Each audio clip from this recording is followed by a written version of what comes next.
हाँ, क्योंकि मेरे को ना ये थोड़ा सा, मैं वहां भी लिखा था ये बात कि तुम्हारा मार्क्स अभी, या तुम्हें मैं कितना भी डांटूं, या तुम्हें कुछ भी बुरा लगे, मैं ही बुरा बन जाऊंगा, कोई दिक्कत नहीं, लेकिन अगर तुम्हारा रिजल्ट बुरा आ जाएगा ना, तब फिर बहुत बुरा हो जाएगा। मैं ये नहीं चाहता हूँ कि तुम्हारा रिजल्ट थोड़ा सा भी तुम्हारे एक्सपेक्टेशन से कम आ जाए। मेरे एक्सपेक्टेशन नहीं, तुम्हारे एक्सपेक्टेशन से कम आएगा तो तुम्हें दुख होगा, और वो दुख को फिर से रिकवरी करने का चांस नहीं मिलेगा। ठीक है, मतलब क्लास 12 के बाद ऐसा कोई वो नहीं होता है, जो है क्लास 12 तक ही होता है। तो बस अच्छे से पढ़ लो।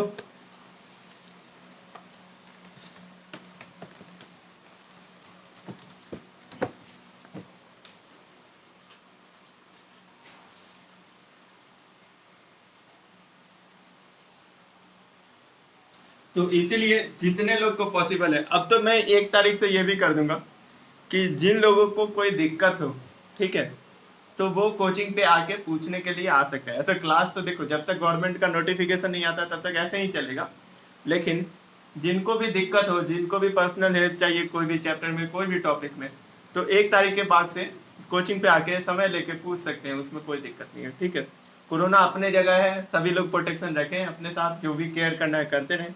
बाकी जो टेस्ट का शेड्यूल मैं दिया हूँ, उसमें चैप्टर 1 का मतलब क्या होता है, चैप्टर 1 का मतलब एनसीईआरटी का चैप्टर 1, चैप्टर 2 का मतलब एनसीईआरटी का चैप्टर 2, ऐसे करके।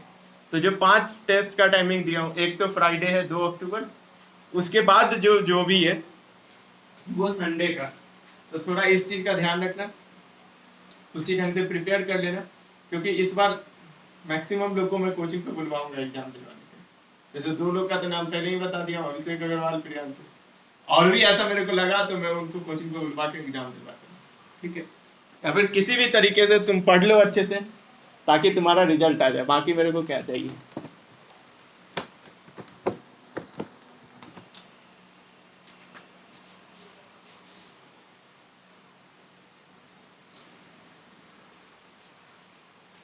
चलो फिर स्टार्ट करते हैं। जैसे लास्ट लेक्चर में, हाँ पढ़ना, ये बता दिया हूँ इसको, इसके लिए कोई दिक्कत नहीं। ठीक है, कोचिंग पे आके एग्जाम देना होगा, ये बता ही दिया हूँ तुम लोग को पहले से।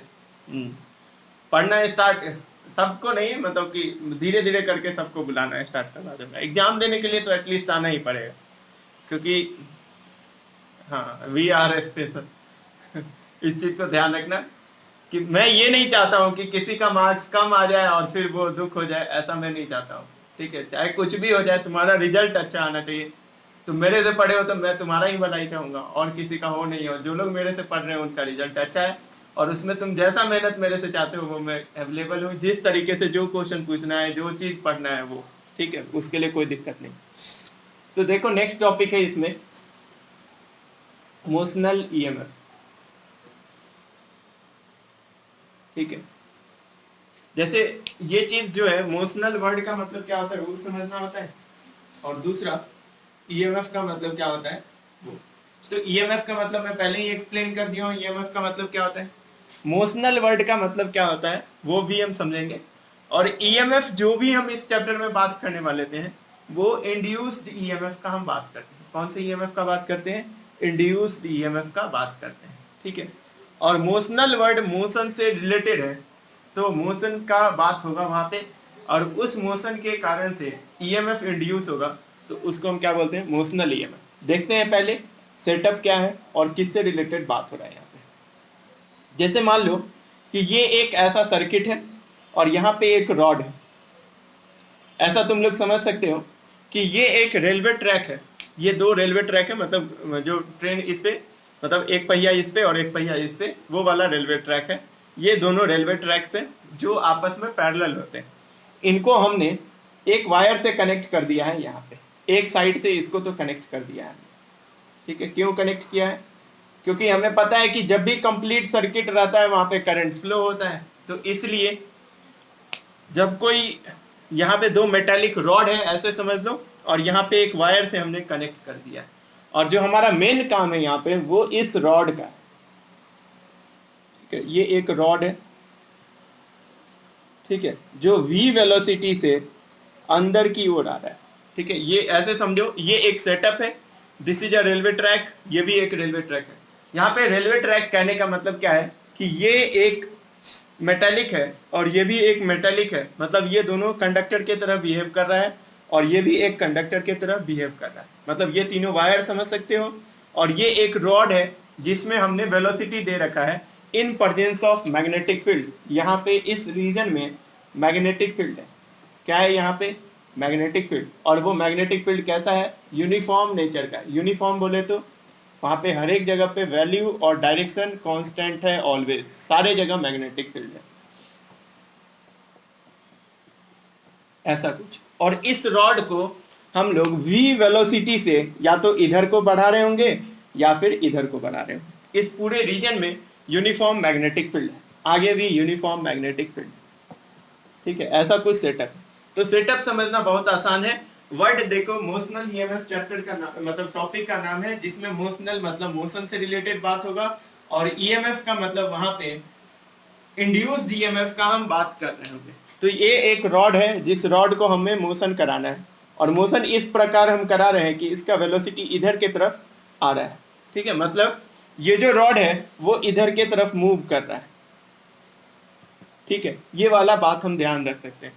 अब सबसे पहला बात देखो, मैंने पहले भी बताया था, दो साइंटिस्ट थे, एक फैराडे थे, दूसरा लेंज थे। लेंज का काम था डायरेक्शन बताना और फैराडे का काम था वहां पे मैग्नीट्यूड या फिर ईएमएफ जो इंड्यूस हो रहा है उसके बारे में बात करना। तो सबसे पहले हम फैराडे से रिलेटेड बात करेंगे, फिर लेंज से रिलेटेड भी हम बात करने वाले होंगे। तो फैराडे ने कहा था whenever there is change in magnetic flux, मैं फिर से बोल रहा हूं, जब भी मैग्नेटिक फ्लक्स चेंज होता है वहां पे ईएमएफ इंड्यूस होता है। ऐसा मैं पहले ही क्लास से बोलते आया। जो पहला टॉपिक हमने पढ़ा था वो क्या था, मैग्नेटिक फ्लक्स, और जो दूसरा टॉपिक हमने पढ़ा था वो था ईएमएफ इंड्यूस। जो ईएमएफ इंड्यूस होता है वो किसके कारण से होता है, जब भी वहां पे चेंज इन मैग्नेटिक फ्लक्स होगा वहां पे ईएमएफ इंड्यूस होगा। अब समझो यहाँ पे क्या क्या सेटअप है। हमने माना कि यहाँ पे मैग्नेटिक फील्ड अंदर की तरफ है, ये जो क्रॉस वर्ड है वो क्या डिनोट करता है, यहाँ पे मैग्नेटिक फील्ड यहाँ पे अंदर की तरफ है। इसको इस तरीके से समझ सकते हो, यहाँ पे एक नॉर्थ पोल को लगाओ और अंदर कहीं पे साउथ पोल है, तो नॉर्थ पोल से मैग्नेटिक फील्ड लाइंस निकल के साउथ पोल की ओर जा रहा होगा, मतलब यहाँ पे मैग्नेट से नॉर्थ पोल से मैग्नेटिक फील्ड लाइंस निकलेंगे और वो अंदर की ओर जा रहे हैं। तो ये वाला हो गया, यहाँ पे जो रीजन है इस पूरे रीजन में मैग्नेटिक फील्ड अंदर की ओर है। इसको और अच्छे से समझने के लिए मान लो इस बोर्ड पे अंदर के डायरेक्शन में मैग्नेटिक फील्ड यहाँ पे प्रेजेंट है पहले से, और यहाँ पे एक रॉड है जो इस सर्किट से कनेक्टेड है। इस तरीके से समझ सकते हो जैसे मेटेलिक रॉड या फिर इलेक्ट्रिक ट्रैक, जो ये रेलवे ट्रैक जो होता है ये कुछ ऐसा होता है दो वाला, ये एक रेलवे ट्रैक है और ये भी एक रेलवे ट्रैक है, ठीक है। इसका एक एंड हम क्या कर दे रहे हैं, वायर से कनेक्ट कर दिए और इस रॉड में v वेलोसिटी से इसको अंदर ला रहे हैं। जब देखो अंदर लाएंगे तो क्या होगा, इसका एरिया कमते जाएगा और मैग्नेटिक फील्ड तो कांस्टेंट है। तो मैंने बताया था magnetic flux, magnetic field, area और उनके बीच में बना हुआ एंगल पे डिपेंड करता है। या तो तीनों चेंज होते रहे या कोई एक भी चेंज होगा तो मैग्नेटिक फ्लक्स चेंज होगा। और whenever there is a change in magnetic flux there is induced EMF, वहां पे ईएमएफ इंड्यूस हो जाता है। अब समझो, v वेलोसिटी से ये रॉड अंदर की ओर आ रहा है, अगर ये v वेलोसिटी से अंदर की ओर आएगा तो तुम देखो इस रॉड, ये जो मार्कर है इसको रॉड में बोल रहा हूं, ये रॉड जब यहाँ पे था तो एरिया कैसे निकलता है, लेंथ इंटू ब्रेड्थ करके, तो एरिया निकलेगा, ये ज्यादा एरिया। मान लो यहाँ पे रॉड आ गया तो ये वाला जो एरिया है वो कम हो गया, यहाँ पे आएगा तो एरिया और कम होगा। मतलब क्या समझ में आ रहा है, एरिया चेंज कर रहा है और एरिया चेंज कर रहा है तो मैग्नेटिक फ्लक्स चेंज करेगा। और whenever there is change in magnetic flux, EMF is induced in the coil। ये बात को हमें समझना है। तो देखो क्या होगा, according to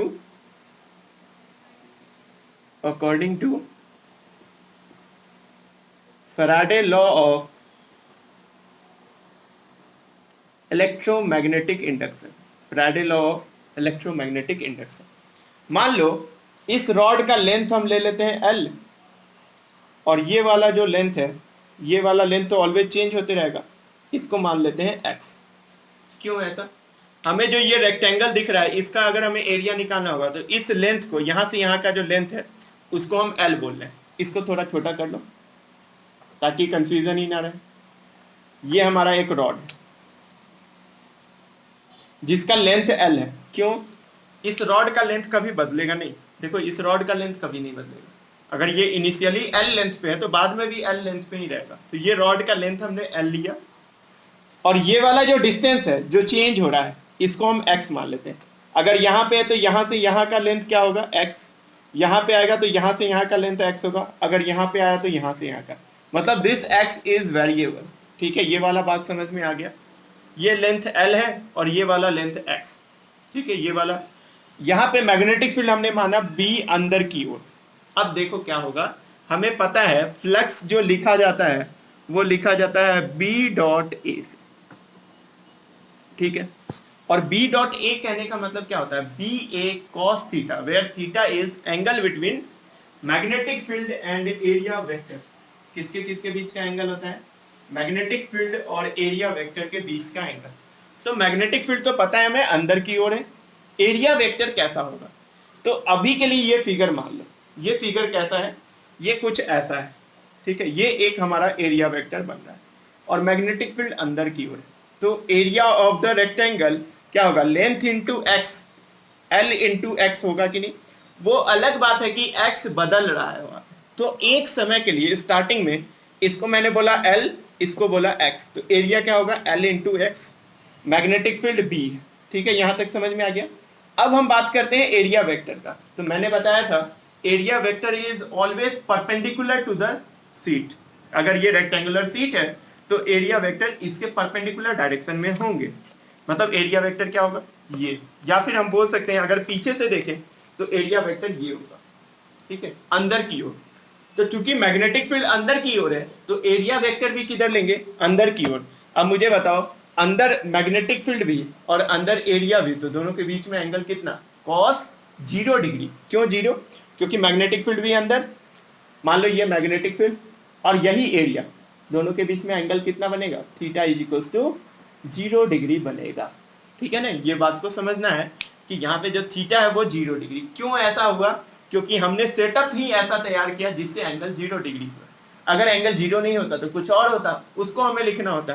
तो ये वाला हमारा सेटअप है। अब देखो इसमें बोला ही जा रहा है कि ये जो रॉड है वो v वेलोसिटी से इधर आ रहा है। ठीक है, तो अगर मैं यहाँ पे लिखूं ईएमएफ इंड्यूस्ड किसके इक्वल होता है? Minus of D phi B upon D T. अब देखो ईएमएफ इंड्यूस को क्या लिख सकते हैं? Minus D Y by D T of magnetic field कितना है? बी माना है हमने। एरिया कितना है? L into x. एरिया कितना है? L into x. ठीक है, और बी डॉट ए क्या होता है? B A cos 0, B into L x into cos 0। तो यहाँ पे cos 0 कितना हो जाएगा? 1। अब देखो ईएमएफ इंड्यूस आ गया यहाँ से, माइनस बी एल कॉन्स्टेंट है dx बाई डी टी। अच्छा dx बाई डी टी है क्या यहाँ पे? देखो अगर ये x इधर को आ रहा है तो डिक्रीज हो रहा है, और rate of change of distance या डिस्प्लेसमेंट क्या होता है? वेलोसिटी होता है कि नहीं? अगर ये रॉड इधर आ रहा है तो रॉड का ये वाला लेंथ तो l है, लेकिन ये वाला लेंथ कम हो रहा है, और कम हो रहा है तो उसको हम कैसे लिख सकते हैं? यहाँ पर dx बाई डी टी क्या देगा? वेलोसिटी देगा कि नहीं देगा? और वो वेलोसिटी यही होगा जो रॉड का वेलोसिटी है। तो यहां से हम क्या लिख सकते हैं? EMF induce is equal to minus B L. अब बताओ dx बाई डी टी क्या हो रहा है? कम हो रहा है। कम होने का मतलब मैथ्स में हम क्या लिखते हैं? नेगेटिव साइन लिखते हैं। तुम लोग एप्लीकेशन ऑफ डेरिवेटिव पढ़े होगे तो वहां पे डिक्रीज को नेगेटिव साइन से लिखा जाता है। तो यहाँ पे क्या लिखेंगे? Minus of v। तो ईएमएफ जो इंड्यूस हुआ वो कितना हो गया? B L V. और ये टर्म हमें याद रखना है। किसी रॉड में जो ईएमएफ इंड्यूस होता है कब होता है?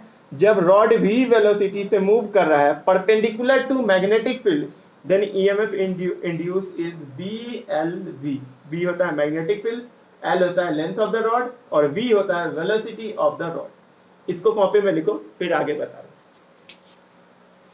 किसी को डाउट हो इससे रिलेटेड तो पूछ लो।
और ये याद रखना है कि सबसे इजी तरीका होता है किसी रॉड में ईएमएफ इंड्यूस करने का। ना ही यहाँ पे मैग्नेटिक फील्ड चेंज करना पड़ रहा है, ना ही यहाँ पे हमें बहुत ज्यादा वर्क करना पड़ रहा है। हमें क्या करना होता है, इस रॉड को वेलोसिटी दे दिया जाता है, ऐसे कुछ वेलोसिटी दिया जाता है, उसे ईएमएफ इंड्यूस होते रहता है उसमें। और ईएमएफ कितना आ गया, BLV आ गया।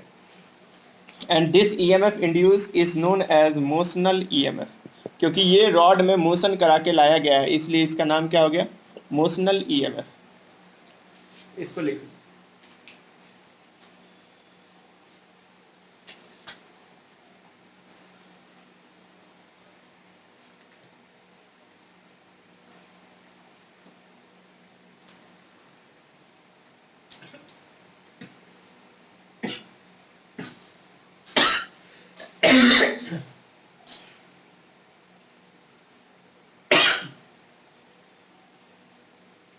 अब देखो इसके आगे का टॉपिक समझना बहुत वो है।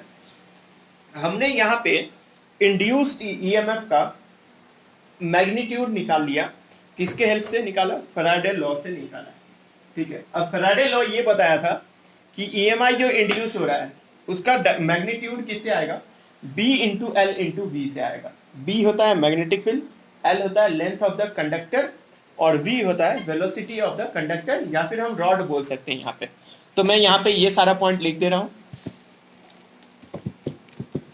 जो हमारा फॉर्मूला डेराइव होके आया है E इक्वल्स टू BLV, इसको अगर हम ध्यान से देखें तो B होता है E equals to BLV। E होता है emotional EMF, motional EMF induced, जो ईएमएफ इंड्यूस हुआ है उसको बोलते हैं। B होता है मैग्नेटिक फील्ड, B होता है मैग्नेटिक फील्ड, L होता है length of the rod, length of rod, and V होता है वेलोसिटी ऑफ रॉड, B होता है वेलोसिटी ऑफ रॉड, ठीक है। ये तीन पार्ट हमें याद रखना होता है। अब इसमें एक चीज ये याद रखना है कि रॉड में ईएमएफ इंड्यूस होगा चाहे ये कंडक्टर रहे नहीं रहे, ठीक है, लेकिन सर्किट में करंट तभी फ्लो होगा जब ये कंडक्टर सर्किट कंप्लीट कर रहा होगा। ये बात मैंने पहले भी बताया था कि अगर सिर्फ तुम बैटरी को कहीं पे रखोगे तो करंट नहीं फ्लो कराता है, लेकिन बैटरी से अगर किसी सर्किट को कंप्लीट कराओगे, लेट से उसके पॉजिटिव टर्मिनल से वायर निकाल के बल्ब को कनेक्ट किए, नेगेटिव टर्मिनल से निकाल के बल्ब को कनेक्ट किए, तभी बल्ब ग्लो कर रहा होगा। तो जब सर्किट कंप्लीट होता है और ईएमएफ रहता है वहां पे तो करंट फ्लो होता है। अगर सर्किट कंप्लीट नहीं होगा तो सिर्फ ईएमएफ रहेगा वहां। ये मैंने बैटरी के एग्जांपल से समझाया।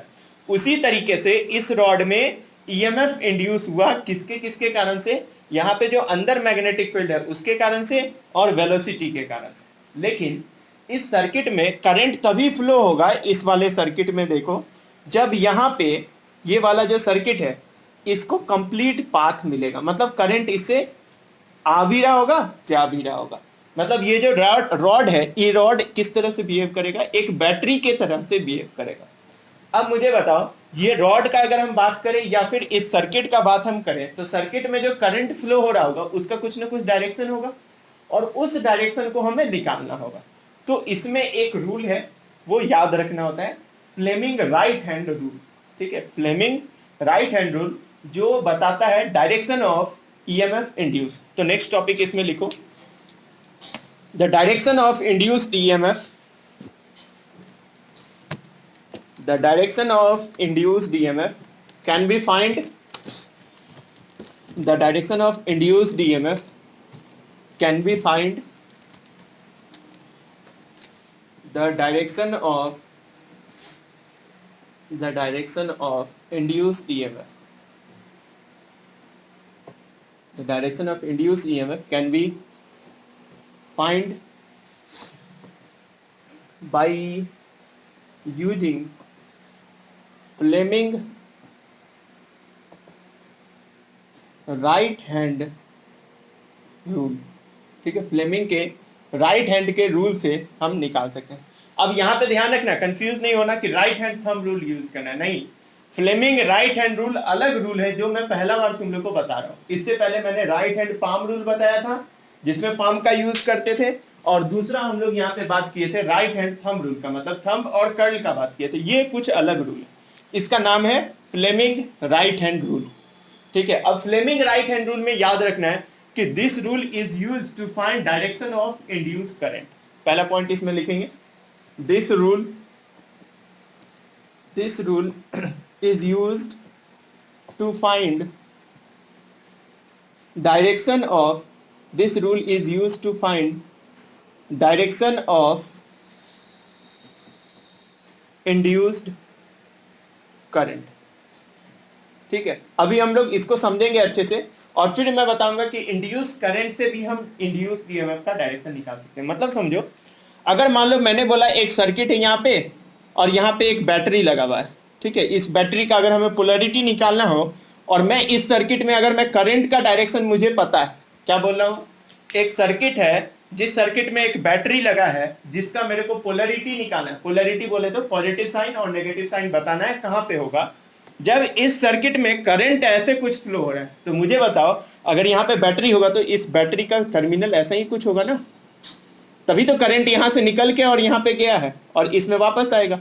अगर इसी सर्किट में अगर करंट का डायरेक्शन ये होता तो मैं क्या बोलता कि पॉजिटिव टर्मिनल इधर है और नेगेटिव इधर। क्यों ऐसा बोल पाया, क्योंकि हमें पता है करंट पॉजिटिव टर्मिनल से निकल के नेगेटिव टर्मिनल की ओर आएगा। तो अगर मुझे इंड्यूस करंट का डायरेक्शन पता है तो मुझे इंड्यूस ईएमएफ का भी डायरेक्शन पता चल जाएगा।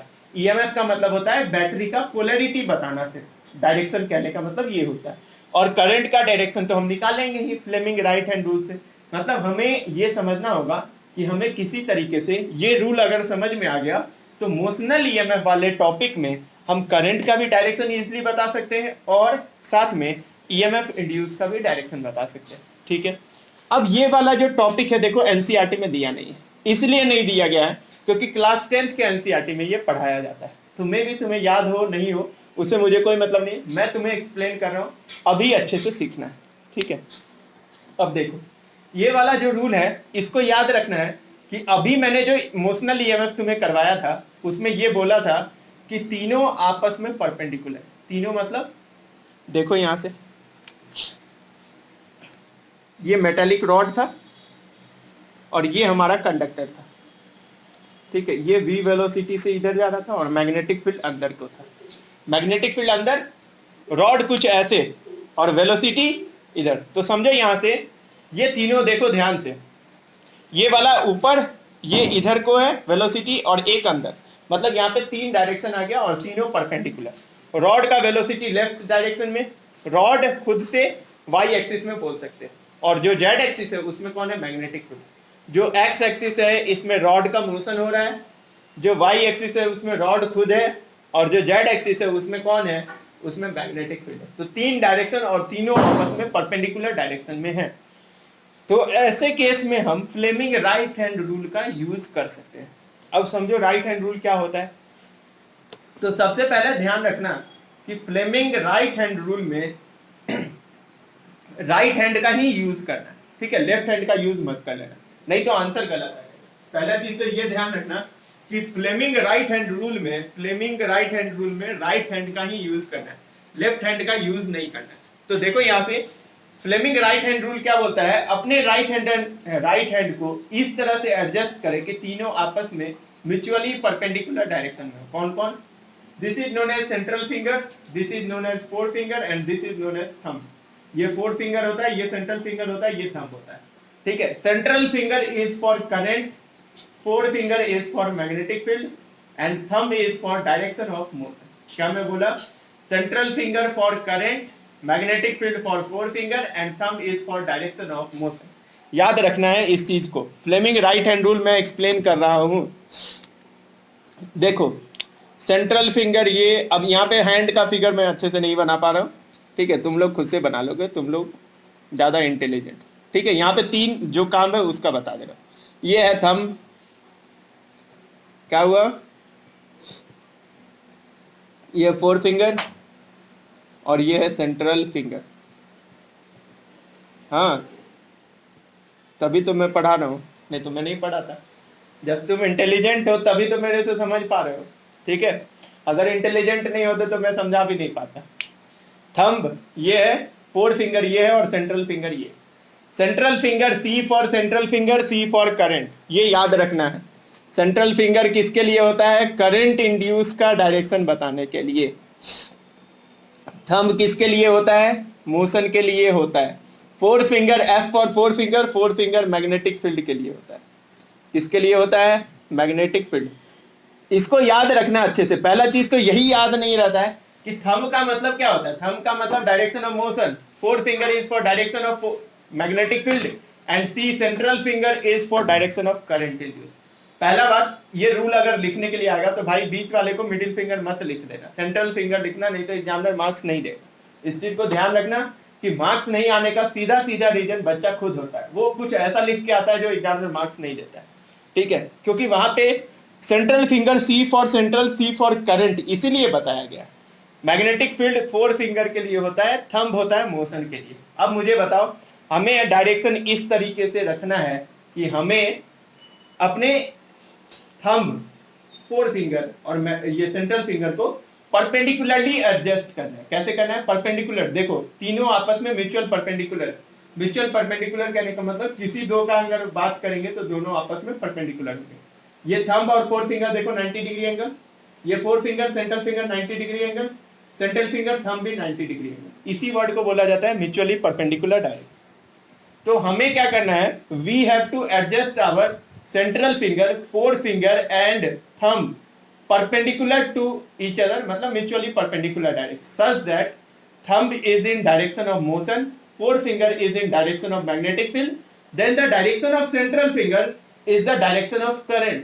अब यहां से समझो, मैंने बताया थंब को मोशन के डायरेक्शन में रखो, फोर फिंगर को मैग्नेटिक फील्ड के डायरेक्शन में रखो, तो जो डायरेक्शन होगा सेंट्रल फिंगर का वो क्या देगा? डायरेक्शन ऑफ करंट इंड्यूस देगा। अब देखो यहां मैग्नेटिक फील्ड अंदर को है और वेलोसिटी इधर को है। वेलोसिटी मतलब मोशन हो गया। मोशन कौन है? थंब। थंब इधर हो गया। मैग्नेटिक फील्ड किधर है? देखो अंदर को मैग्नेटिक फील्ड है, तो फोर फिंगर किधर होना चाहिए? अंदर। कौन से हैंड का? राइट हैंड का सेंट्रल फिंगर, फोर फिंगर और थंब को म्यूचुअली परपेंडिकुलर डायरेक्शन में रखो पहले। उसके बाद अपने थंब को मोशन के डायरेक्शन में ले जाओ और फोर फिंगर को मैग्नेटिक फील्ड के डायरेक्शन में ले जाओ। तो यहां बहुत आसानी तरीके से ले जा सकते हो। वेलोसिटी इधर को है तो थंब इधर को, मैग्नेटिक फील्ड इधर, तो देखो सेंट्रल फिंगर का डायरेक्शन किधर को है? नीचे को है। और नीचे को हम कैसे डिनोट कर सकते हैं? करंट का डायरेक्शन आ गया। ठीक है, करंट का अगर डायरेक्शन आ गया तो इस रॉड में जो ईएमएफ इंड्यूस हुआ है वो भी तुम बता सकते हो। पोलैरिटी। पोलैरिटी कैसे बताओगे? पोलैरिटी हम बता सकते हैं कैसे, देखो यहां पे बोल दिया मैंने करंट नीचे की तरफ है, तो बताओ अगर इस रॉड को बैटरी की तरफ बिहेव करना होगा तो इस रॉड का पॉजिटिव टर्मिनल इधर होगा और नेगेटिव टर्मिनल इधर, तभी तो करंट नीचे की तरफ फ्लो होगा। इधर को जाएगा, इधर को जाएगा, इधर को जाएगा, फिर आ जाएगा। तो इस रॉड में करंट भी इंड्यूस हुआ और ईएमएफ भी इंड्यूस हुआ। किसी को कोई दिक्कत है इसमें तो पूछ ले, डायरेक्शन नहीं समझ में आया हो तो पूछ लो।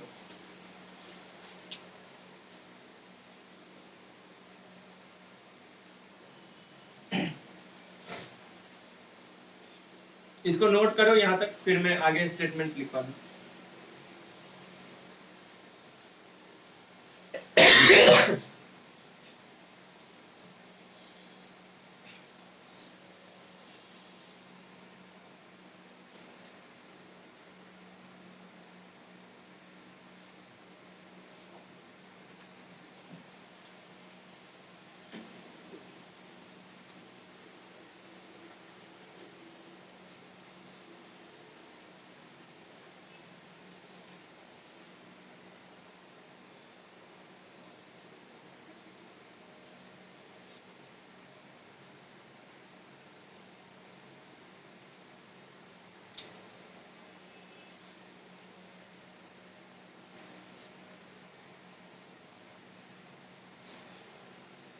अब देखो फ्लेमिंग राइट हैंड रूल का स्टेटमेंट लिखवा दे रहा हूं। ये फिगर वगैरह ड्रॉ कर लेना। Central finger current induce, thumb होता है मोशन, फोर फिंगर होता है मैग्नेटिक फील्ड। अभी मैं इस पे क्वेश्चन भी दूंगा, उस क्वेश्चन का आंसर तुम लोग को बताना होगा। स्टेटमेंट मैं लिख रहा हूं फ्लेमिंग राइट हैंड रूल का।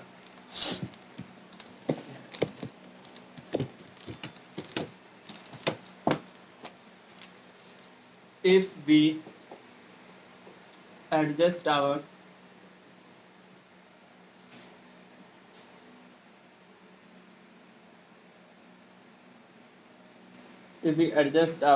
thumb, forefinger, and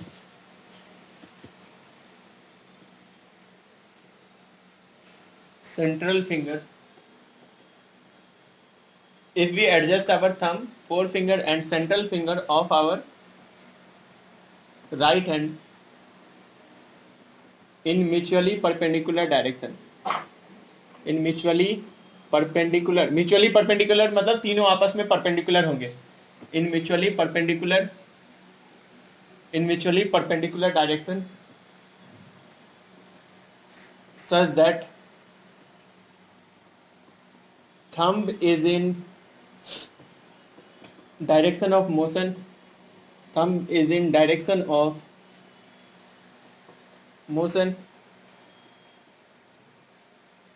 हो गया direction of motion, fourth finger is along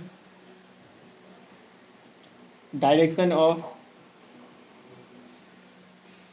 thumb is along direction of motion, forefinger is along direction of magnetic field,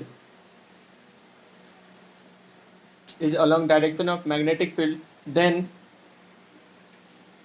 central finger will give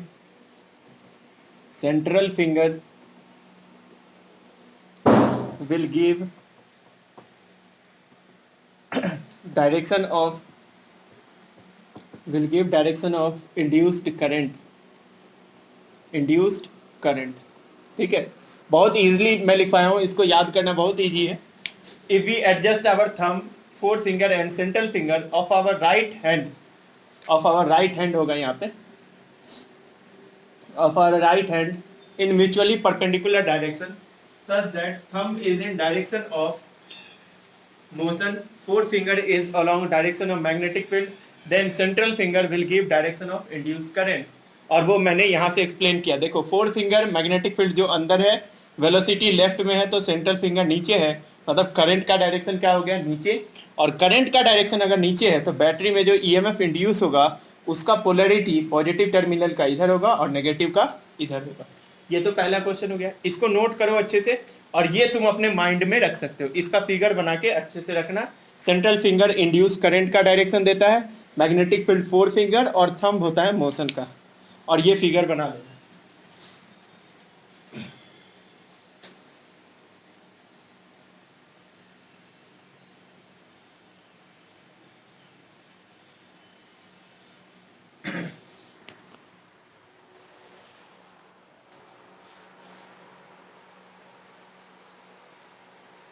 बाकी लोग बताओ, screen clear है? अभी speed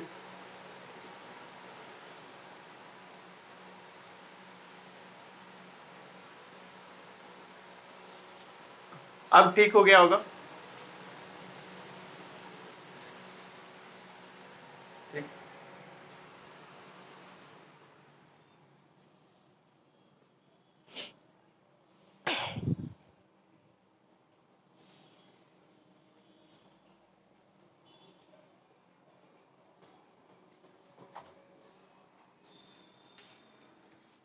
इसमें question देखो, अगर मैं बोलूं यहाँ पे इस सर्किट को देखो,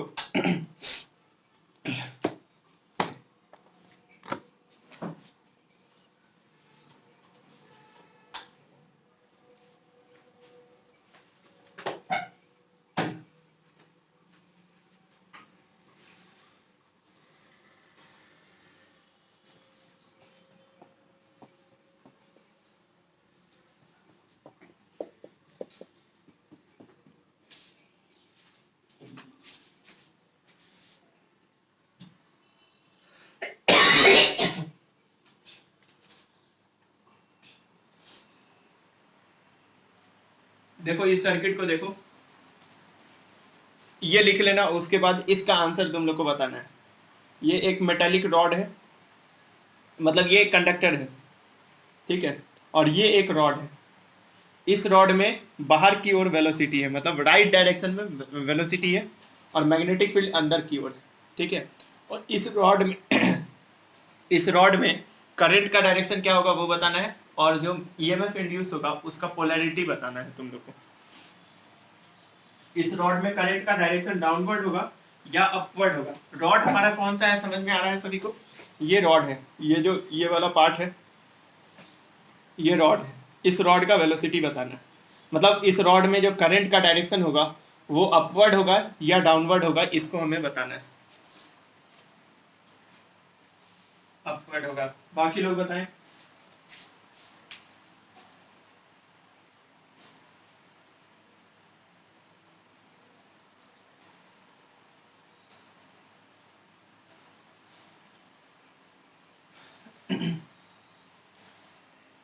देखो समझो अच्छे से, हमें तीन ही चीज ध्यान रखना है यहाँ पे। अपवर्ड आंसर सही है, थंब, फोर फिंगर और मैग्नेटिक सेंट्रल फिंगर।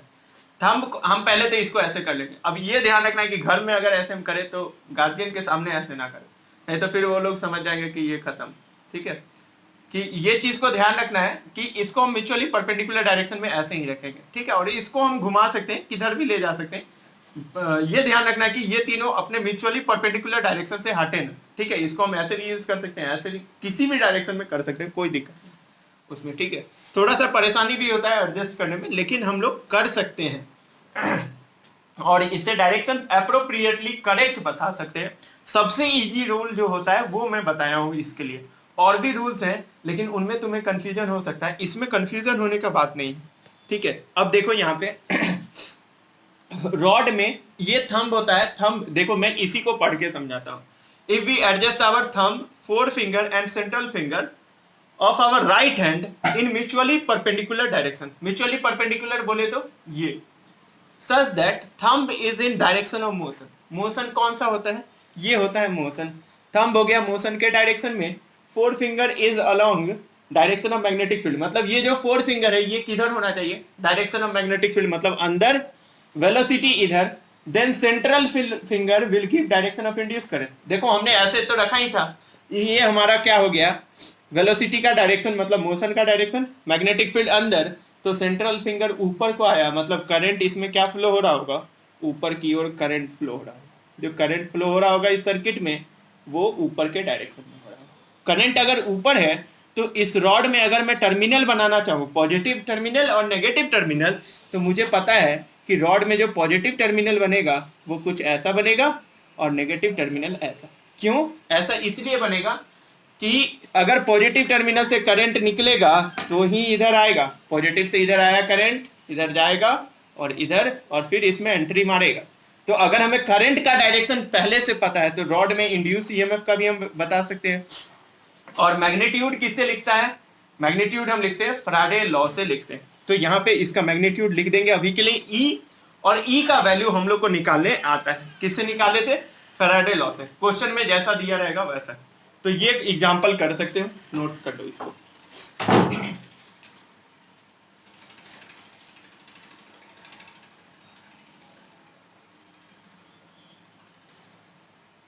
अभी तो इसमें किसी को दिक्कत नहीं होगा फ्लेमिंग राइट हैंड रूल में। अगर अभी भी किसी को दिक्कत है तो पूछ लो, और भी क्वेश्चन में करवा दूंगा।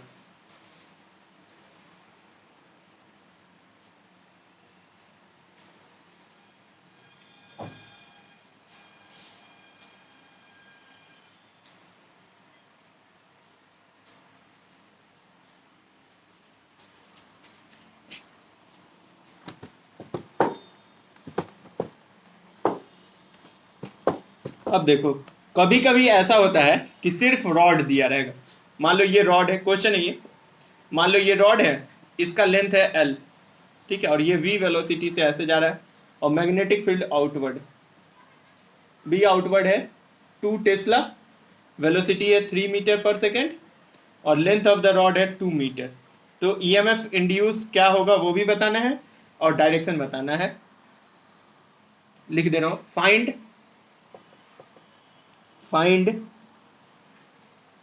Magnitude and direction of, find magnitude and direction of induced EMF, find direction and magnitude of induced EMF. बताओ इसका आंसर क्या होगा।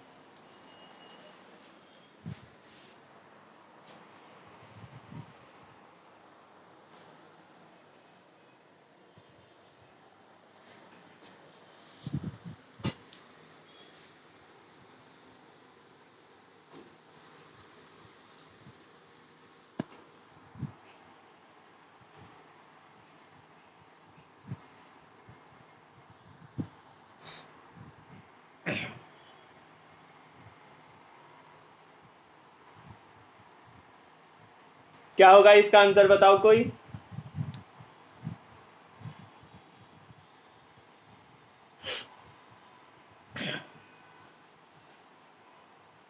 ठीक है,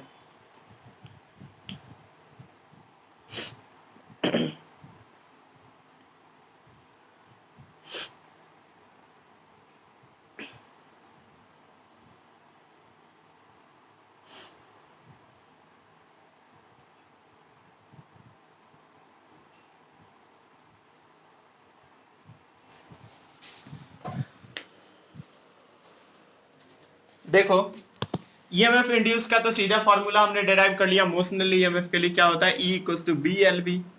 तीनों आपस में परपेंडिकुलर है कि नहीं, मैग्नेटिक फील्ड बाहर है, रॉड एक्स एक्सिस में है, मतलब रॉड वाई एक्सिस में है, और रॉड में जो वेलोसिटी है वो एक्स एक्सिस में है, और मैग्नेटिक फील्ड जेड एक्सिस में, मतलब तीनों परपेंडिकुलर हो गए। तो 2 इंटू 3, बी 2 है, लेंथ 2 है, और वी क्या है 3, तो 3 इंटू 2 6 इंटू 2 12। और यूनिट क्या होता है ईएमएफ इंड्यूस का, वोल्ट होता है। अब इसमें डायरेक्शन कैसे निकालेंगे, तो direction can be find by Fleming right hand rule. और फ्लेमिंग राइट हैंड रूल के अकॉर्डिंग अगर हम डायरेक्शन देखने का कोशिश करें तो डायरेक्शन कैसे निकलेगा, देखो वेलोसिटी के डायरेक्शन में थंब को रखिए, मैग्नेटिक फील्ड के डायरेक्शन में 4 फिंगर, तो ये कुछ ऐसा होगा। कैसा होगा, मैग्नेटिक फील्ड किधर है, बाहर की ओर, वेलोसिटी लेफ्ट में, मतलब राइट में, तुम्हारी ओर से राइट होगा, और रॉड में मैग्नेटिक फील्ड बाहर, ये वाला इधर, तुम जो थंब का डायरेक्शन है वो लेफ्ट इधर को हो गया, मैग्नेटिक फील्ड आगे, तो direction of central finger is downward and this is the direction of induce current. Current जो इंड्यूस हुआ है उसका डायरेक्शन होगा नीचे, और करंट इंड्यूस का नीचे है डायरेक्शन, तो ईएमएफ का जो बैटरी का जो पोलैरिटी आएगा वो क्या आएगा, यहाँ पे उसका पोलैरिटी ये होगा। बड़ा वाला टर्मिनल यहाँ पे कहाँ रहेगा, नीचे रहेगा, और छोटा वाला ऊपर रहेगा। ऐसा क्यों, क्योंकि बड़े टर्मिनल से ही तो करंट निकलता है। Current flow from positive terminal to negative terminal, positive से निकलेगा नेगेटिव की ओर। लेकिन ये तभी पॉसिबल है करंट का फ्लो होना जब सर्किट कंप्लीट होगा। अगर सर्किट कंप्लीट नहीं है तो सिर्फ बैटरी का ईएमएफ आएगा। तो देखो मैंने क्वेश्चन भी पूछा था, find magnitude and direction of induce EMF, ये पूछा ही नहीं हूं कि करंट क्या आएगा। करंट यहाँ पे तभी फ्लो होगा जब इसमें हम सर्किट को कंप्लीट कराएंगे। अगर सर्किट नहीं कंप्लीट है, अगर ये मोशन कर रहा है तो ये बैटरी की तरह बिहेव करने लगेगा। अगर सर्किट कंप्लीट है तो करंट भी फ्लो होगा।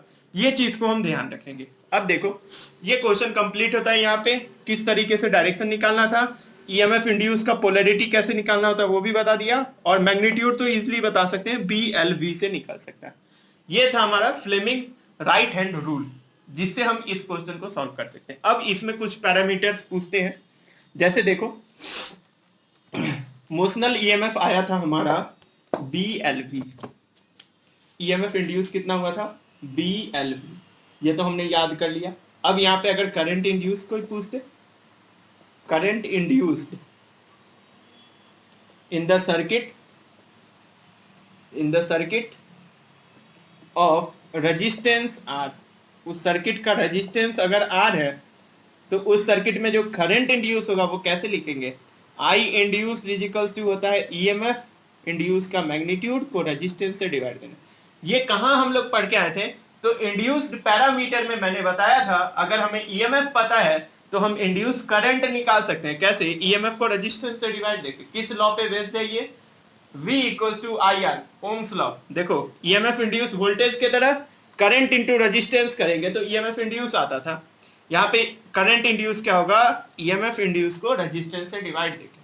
करंट इंड्यूस या निकलेगा कैसे, तो ईएमएफ इंड्यूस तो आ चुका था BLV, और इसको डिवाइड दे देंगे रेजिस्टेंस से, तो करंट भी आ गया, करंट आ जाएगा B L V upon R, और मोशनल ईएमएफ कितना है बी एल वी। तो पहला पॉइंट तो ये मैं डिराइव कराया ही है स्टार्टिंग में। दूसरा पॉइंट ये लिख सकते हो, करंट इंड्यूस कितना आता है, मोशनल ईएमएफ को उस सर्किट के रेजिस्टेंस से डिवाइड दे देना, आंसर आ जाएगा। इसको लिखो,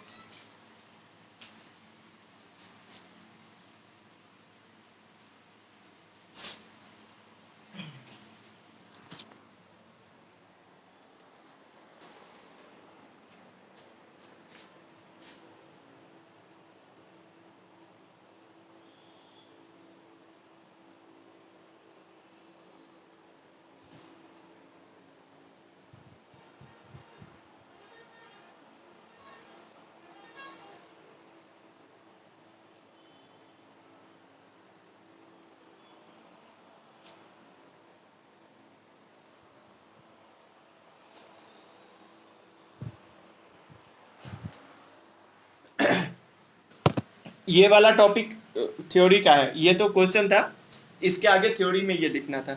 ईएमएफ इंड्यूस जो मोशनल ईएमएफ हम लोग पढ़ लिए थे, अगर सर्किट कंप्लीट होगा और उस सर्किट का रेजिस्टेंस आर होगा तो करंट के बारे में बात कर लेंगे।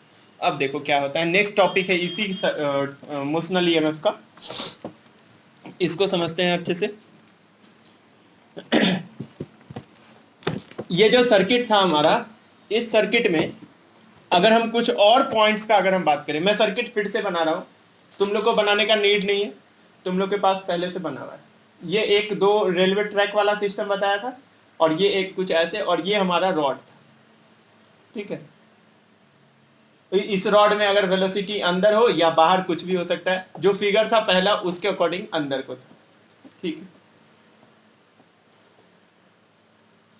मैग्नेटिक फील्ड अंदर की डायरेक्शन में है और यूनिफॉर्म है। तो हमने पढ़ा था कि ईएमएफ इंड्यूस होगा बीएलवी, करंट भी आ गया। अब थर्ड पॉइंट है इसका, force on the movable rod. ये जो रॉड मूव कर रहा है, इस पे फोर्स लग रहा होगा कि नहीं, बिल्कुल लग रहा होगा। किसके कारण से फोर्स लग रहा होगा, इस सर्किट में अब करंट भी है, मतलब इस रॉड में करंट भी फ्लो हो रहा है और मैग्नेटिक फील्ड पहले से है, तो यहाँ पे फोर्स आएगा। और फोर्स का फॉर्मूला क्या होता था, आई एल क्रॉस बी। याद आ रहा है क्लास चैप्टर 5 या chapter 4 magnetic effect of electric current में फोर्स का मैंने फॉर्मूला बताया था आई इंटू एल क्रॉस बी। और इसको अगर सही से लिखोगे तो क्या लिखा आएगा, ये I L B sine 90 degree. क्यों ऐसा लिख रहे हैं, देखो लेंथ ये है और मैग्नेटिक फील्ड अंदर की ओर है, दोनों के बीच में एंगल कितना है 90 डिग्री, तो I L B sine 90 degree लिखेंगे। और फोर्स अगर मैं लिखना चाहूं तो करंट का वैल्यू आ चुका था कितना, B L V upon R. ये करंट था, लेंथ को एल रहने दो, मैग्नेटिक फील्ड को बी रहने दो, साइन 90 कितना है 1, तो फोर्स आ गया B square L square V upon R, force on the movable arm. ये पॉइंट याद रखेंगे, मूवेबल रॉड बोलो या मूवेबल आर्म बोलो, जो फोर्स लगेगा वो कितना लगेगा, B square into L square into V upon R. ये तो फोर्स हो गया। अब देखो, क्योंकि ये रॉड मूव कर रहा है तो यहाँ पे मैकेनिकल पावर का बात करेंगे। क्यों मैकेनिकल पावर का बात करेंगे, तो क्लास 11th में हमने पढ़ा था कि किसी भी ऑब्जेक्ट का अगर डिस्प्लेसमेंट हो रहा है तो वहां पे वर्क होगा, और rate of doing work is known as power. और पावर का हमने फॉर्मूला पढ़ा था, mechanical power on the rod, mechanical power on the rod, rod पे जो मैकेनिकल पावर लगेगा उसका फॉर्मूला होता है power is equal to force into velocity. Power का फॉर्मूला क्या होता है, फोर्स इंटू वेलोसिटी। फोर्स देखो कितना निकाला हमने, B square L square V upon R, और इसको वेलोसिटी से जब तुम मल्टीप्लाई कर दोगे तो पावर आ जाएगा B square L square V square upon R. जहां पे ये v को याद रखना वेलोसिटी है, ये v क्या है, वेलोसिटी है, v क्या है, वेलोसिटी है, ये v क्या था, वेलोसिटी। तो ये सारा पॉइंट वहां पे क्वेश्चन में पूछेगा, तो डिराइव करना बहुत इजी है। पहले तुम करंट ईएमएफ निकाल लो, रेजिस्टेंस से डिवाइड दो, करंट आ जाएगा। फोर्स निकालने के लिए ये फॉर्मूला यूज करना है, फोर्स जब आ जाएगा तो पावर के लिए फोर्स इंटू वेलोसिटी। अब पूछोगे ये फॉर्मूला कहाँ से आया, तो class 11 chapter 5 work power energy, power is equals to force into velocity. Force पता था, वेलोसिटी से मल्टीप्लाई करेंगे, पावर आ जाएगा। इसको लिखो कॉपी में।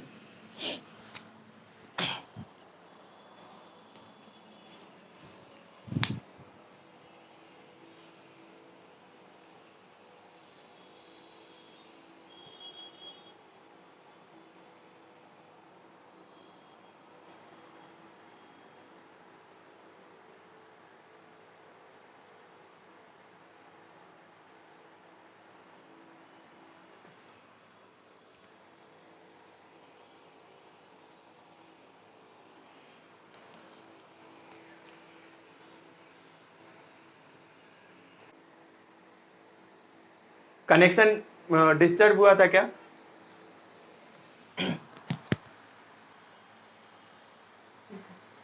इसको लिख लो।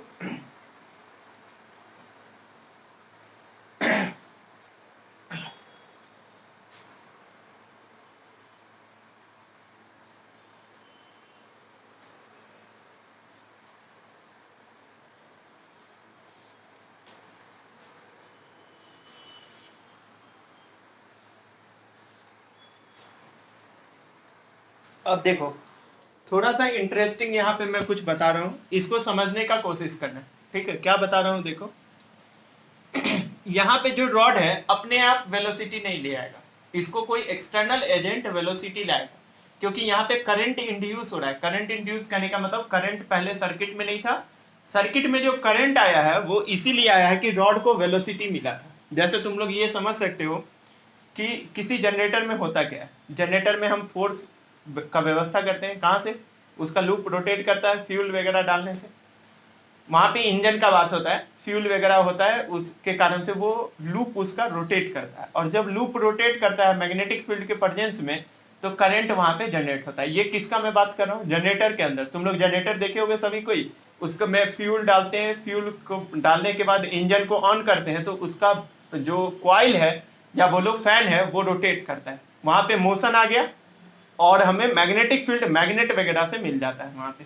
तो मैग्नेटिक फील्ड आ गया, मोशन आ गया, तो करंट इंड्यूस हो जाता है। उसी तरीके से देखो यहाँ पे मैग्नेटिक फील्ड पहले से है और रॉड को कुछ वेलोसिटी मिला तो वहां पे करंट इंड्यूस हो गया। तो रॉड को हमने वेलोसिटी दिया था और ड्यू टू दिस वेलोसिटी वहां पे फोर्स आया और पावर भी आया। ये मैकेनिकल पावर था। तो ये जो मैकेनिकल पावर है ये गया कहां पे? तो दिस मैकेनिकल पावर जो है वो रॉड ने एब्जॉर्ब करके हीट के फॉर्म में रिलीज कर दिया। अब मान लो इस पे हमने वेलोसिटी दे रहे हैं, तो जैसे देखते हो जनरेटर वगैरह भी चलता है तो वहां पे हीट रिलीज होते रहता है। तो वो जो हीट है वो किस फॉर्म में रिलीज हो रहा है? तो अगर हम देखें यहाँ पे, उसको अगर हम बात करें चैप्टर 12 में जो पावर पढ़े थे, power डिसिपिएटेड, power डिसिपिएटेड, power dissipated in circuit. Circuit मतलब इस लूप में जो पावर डिसिपिएट होगा, पावर डिसिपिएटेड का फॉर्मूला याद है? चैप्टर नंबर 3 करंट इलेक्ट्रिसिटी में पढ़े थे। Power is equal to I square R, current का स्क्वायर इंटू रेजिस्टेंस। और ये पावर कितना आएगा? आई का फॉर्मूला हमने पढ़ा था, ईएमएफ इंड्यूस अपॉन रेजिस्टेंस कितना आया था? B L V upon R. इसका स्क्वायर कर देंगे इंटू आर। इसको स्क्वायर करो, देखो क्या आएगा, B square L square V square, नीचे आता आर स्क्वायर, ऊपर आर है, क्या आ जाएगा? आर। यहां से देखो एक चीज, जितना मैकेनिकल पावर जनरेट हुआ था, कौन जनरेट किया था? ये रॉड जो मूव कर रहा था वो मैकेनिकल पावर, मतलब क्लास 11th वाला पावर, वो आया था B square L square V square upon R, और उतना ही लॉस हो गया हीट के फॉर्म में। Power dissipated in circuit in form of heat, in form of heat. ठीक है, इन फॉर्म ऑफ हीट। वो भी कितना है? B square L square V square upon R. मतलब यहाँ पे एनर्जी कंजर्वेशन 100% फॉलो हो रहा है। जितना आया था रॉड के कारण से उतना चला गया हीट के फॉर्म में। तो there is energy is neither created not be destroyed. तो वही बात है, ये जो एनर्जी आया था, मोशन हमने जो कराया था, वो कन्वर्ट हुआ है एक फॉर्म से दूसरे फॉर्म में। Energy is converted from one form of energy to another. वैसे ये पावर जो मैकेनिकल वाला था वो हीट के फॉर्म में डिसिपिएट हो गया है, तो वो दोनों पावर सेम आएगा। तो कभी क्वेश्चन में आ जाए describe energy conservation in motional EMF, तो मैकेनिकल पावर को इलेक्ट्रिकल पावर के इक्वल कर दो। ये जो पूरा बात मैं बोल रहा हूं ये है इलेक्ट्रिकल पावर। कैसे पता चला इलेक्ट्रिकल पावर है? तो चैप्टर 3 करंट इलेक्ट्रिसिटी में मैंने पढ़ाया था इलेक्ट्रिकल पावर का 3 फॉर्मूला, जिसमें एक फॉर्मूला ये भी था I² R, वहां से हो गया। इसको नोट कर लो, फिर इससे आगे नेक्स्ट क्लास में पढ़ेंगे।